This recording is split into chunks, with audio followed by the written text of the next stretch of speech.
Allahu Akbar, Allahu Akbar, Allahu Akbar. Terima kasih kerana masih lagi bersama saya dalam rancangan Motivasi Pagi, bersyukur saat diuji. Tuan-tuan dan puan-puan, ketika kita menghadapi ujian duka, kita sangat hampir dengan Allah SWT. Dan ada orang yang akan bangkit di tengah malam, solat, berdoa kepada Allah SWT. Ya Allah, ya Tuanku, aku sedang menghadapi ujian, ya Allah. Bantulah aku, ya Allah. Berikanlah pertolonganmu kepadaku, ya Allah. Dan kita terasa kita ini sangat hampir dengan Allah SWT. Dan apabila kita telah diberi pertolongan oleh Allah SWT, kadang-kadang kita lupa. Kadang-kadang kita tidak sedar yang Allah telah memberikan sesuatu jawapan kepada permintaan tersebut. Ada masanya, tuan-tuan dan puan-puan, kita memohon kepada Allah SWT di tikar semayang. Kita betul-betul formal dengan Allah SWT. Kita solat sunat, kemudian kita menadah tangan, memohon keampunan Allah dan juga meminta daripada Allah SWT. Kerana misalnya dalam hadis Qudusi, riwayat Bukhari dan Muslim, dinyatakan Allah SWT turun ke langit dunia pada 1/3 hujung malam tersisa. Dan Allah bertanya kepada hamba-Nya, ada tak hamba-Ku yang nak berdoa kepadaku, aku nak makbulkan doanya? Ada tak yang nak bertaubat kepadaku, aku nak ampunkan dosanya? Ada tak yang nak meminta kerana aku nak bagi apa yang dia minta? Maka kita pun dekat dengan Allah SWT.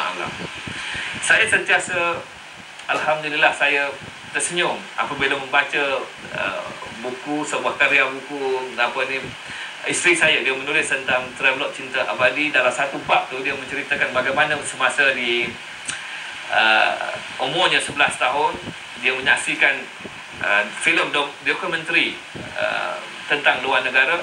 Dia melihat keadaan luar negara yang sangat cantik dan dia tertanam dalam hati dia, suatu hari nanti dia hendak pergi ke luar negara. Dan apabila guru di sekolah bertanya kepada beliau, apa cita-cita kamu? Dan dia mengangkat tangan, dia kata dia nak pergi ke luar negara. Kalau kita nak pergi ke luar negara, guru tersebut berkata kita mesti belajar bersungguh-sungguh, jadi orang pandai. Kerana dengan belajar tadi, dengan jadi orang pandai tersebut, maka kita dapat scholarship, dapat pinjaman, dapatlah pergi belajar ke luar negara. Dia ringkaskan cerita, isteri saya rasa dia tidak pandai. Jadi kerana begitu dia rasa kecewa. Dan dia angkat tangan sekali lagi, dia bertanya pada gurunya, betul ke cikgu nak pergi luar negara perlu jadi pandai? Dan jawapannya sama. Jadi kerana memikirkan yang beliau tidak pandai, maka dia berkata dalam hati dia, ya Allah Tuanku, aku ni tak pandai, ya Allah, tapi aku nak pergi luar negara, ya Allah. Jadi kau temukanlah aku dengan suami yang pandai supaya dia boleh bawa ke luar negara. Ini kata-kata lintasan dalam hati, habis begitu saja. 15 tahun kemudian dia berkahwin. Dan suami dia telah membawa dia lebih daripada 20 buah negara. Dia tak sedar pun yang dia pernah meminta dengan Allah SWT supaya bertemu dengan seorang suami yang dapat mampu membawa dia ke luar negara. Sehinggalah beliau menulis buku tersebut. Begitulah kehidupan kita, tuan-tuan dan puan-puan. Kita minta dengan Allah, kita dapat, kita lupa. Benarlah yang Allah kata, engkau ni ingat aku semasa susah, tetapi lupa semasa senang. Ini sikap manusia. Jadi tuan-tuan dan puan-puan, salah satu faktor yang akan menyebabkan kita hampir dengan Allah SWT, yang menyebabkan kita akan selalu berfikir bahawa ujian-ujian yang kita hadapi ini sebenarnya merupakan satu test, satu ujian yang telah sengaja diberikan oleh Allah SWT untuk membezakan di antara orang-orang yang beriman dan orang-orang yang berdusta. Dan salah satu perkara yang boleh menyebabkan kita hampir dengan Allah apabila kita mengingatkan soal-soal kematian. Kalau kita rasa, kita lihat di keadaan sekitar kita, bila adik kita meninggal umur 35 tahun, kita tengok abah kita yang lebih tua daripada kita meninggal ketika dalam keadaannya yang sihat, kita rasa dia okey, dia tak ada apa, tiba-tiba saja meninggal, sakit pening kepala sikit terus meninggal. Kita lihat bahawa kematian sangat hampir dengan kita. Dan tuan-tuan dan puan-puan, dalam usia kita, kalaulah yang saya sebut tadi, usia kematian secara puratanya 74 tahun, kalau kita bagi 2, 37 tahun. Bermakna sesiapa yang sudah melebihi 37 tahun, kita rasa masa yang tinggal itu sangat hampir, saat-saat kematian. Dah lah, kalau kita rasa macam itu, sudah cukuplah kita nak melakukan perkara-perkara yang tidak mendekatkan diri pada Allah. Nak lara, nak tidak memikirkan, tidak menentukan prioriti kita. Dalam kehidupan kita, kalau kita hendak melakukan sesuatu, kita perlu meletakkan perkara-perkara yang menjadi asas kepada agama kita ini sebagai asas yang utama. Contoh, kalau kita nak berjalan, kita kena ingat kita akan solat di mana. Di mana kita akan solat berjemaah, di mana masjid yang kita akan singgah.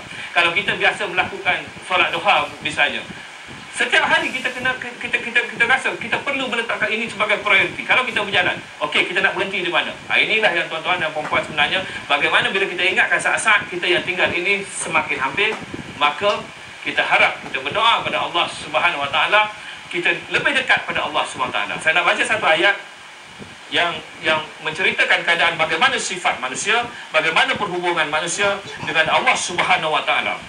Allah Subhanahu Wa Taala berfirman pada hari kiamat, dia kata pada kita, Allahu Akbar, subhanallah, subhanallah. Dia kata pada kita, manusia ni terlalu sibuk, sangat sibuk.